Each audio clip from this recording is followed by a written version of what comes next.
dengan beranggotakan Kelvin Chongari 1913-022, Therese Herman 1913-080 dengan judul Studi atas Teknik dan Prosedur Akuntansi pada Akuntansi, Uang dan Barang dan Aplikasinya di Indonesia. Teori sektor publik sebenarnya masih perlu dipertanyakan.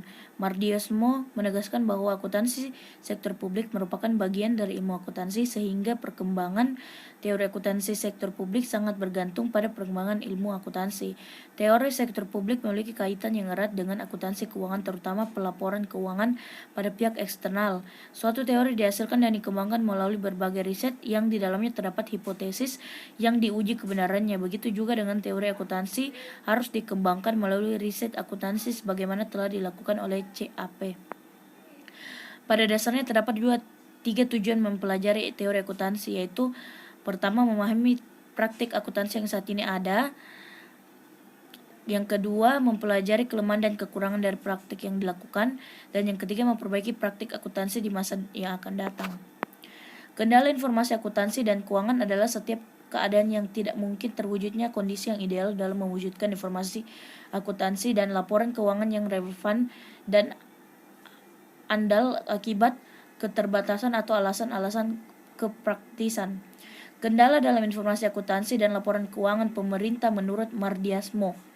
Yang pertama, objektivitas, konsistensi, daya banding, tepat waktu, ekonomis dalam penyajian laporan, dan materialitas. Selanjutnya, sistem akuntansi keuangan sektor publik.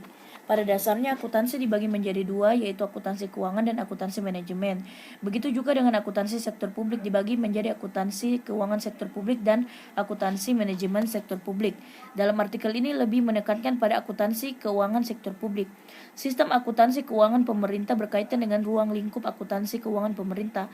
Menurut Mardiasmo menjelaskan bahwa ruang lingkup akuntansi keuangan pemerintah meliputi semua kegiatan yang mencakup pengumpulan data, penganalisasian, pengklasifikasian, pencatatan, dan pelaporan atas transaksi keuangan pemerintah sebagai satu entitas serta penafsiran terhadap hasil-hasilnya.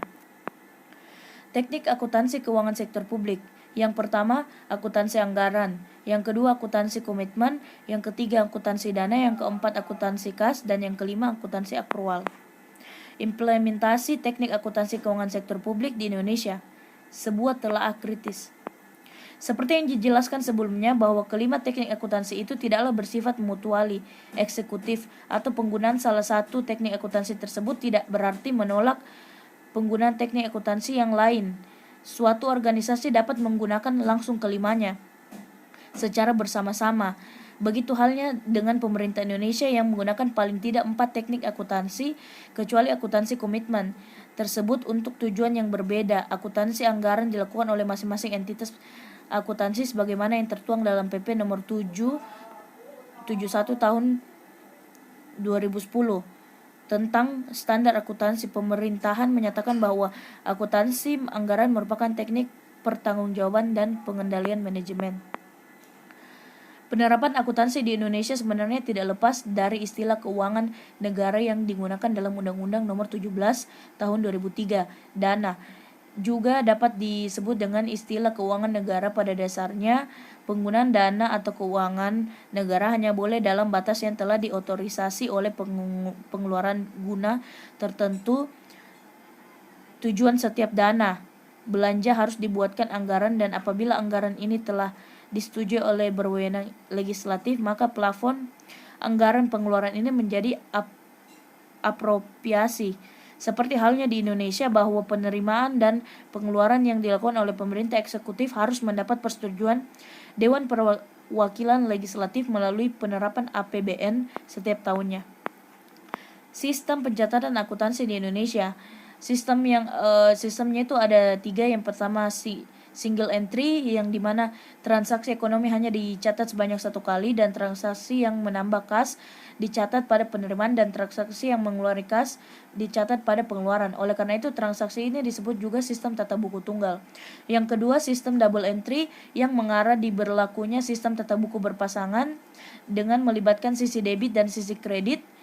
Di sebelah kanan pencatatan Dengan sistem ini disebut dengan istilah menjurnal. Yang ketiga, pencatatan triple entry dijelaskan oleh Halim merupakan pelaksanaan pencatatan dengan menggunakan sistem pencatatan double entry ditambah dengan pencatatan pada buku anggaran dijelaskan lebih lanjut bahwa sistem double entry dijalankan fungsi akuntansi pada unit kerja mencatat transaksi tersebut pada buku anggaran sehingga pencatatan tersebut akan berpengaruh pada sisa anggaran. Selanjutnya, prosedur akuntansi sektor publik di Indonesia. Proses pencatatan dalam aktivitas akuntansi dimulai dengan pencatatan atas bukti transaksi. Bukti-bukti transaksi ini berupa bukti eksternal maupun internal. Transaksi selesai dilaksanakan dan dibuatkan bukti transaksinya, maka kronologisnya setiap hari akan dicatat di buku jurnal. Pencatatan di jurnal artinya mencatat pengaruh transaksi tersebut pada akun rekening yang terkait. Ini dapat dilakukan dengan terlebih dahulu melalui analisis transaksi, yakni menganalisis rekening-rekening apa saja yang berpengaruh oleh adanya transaksi tersebut. Sekian dan terima kasih atas presentasi dari kami. Kami ucapkan terima kasih.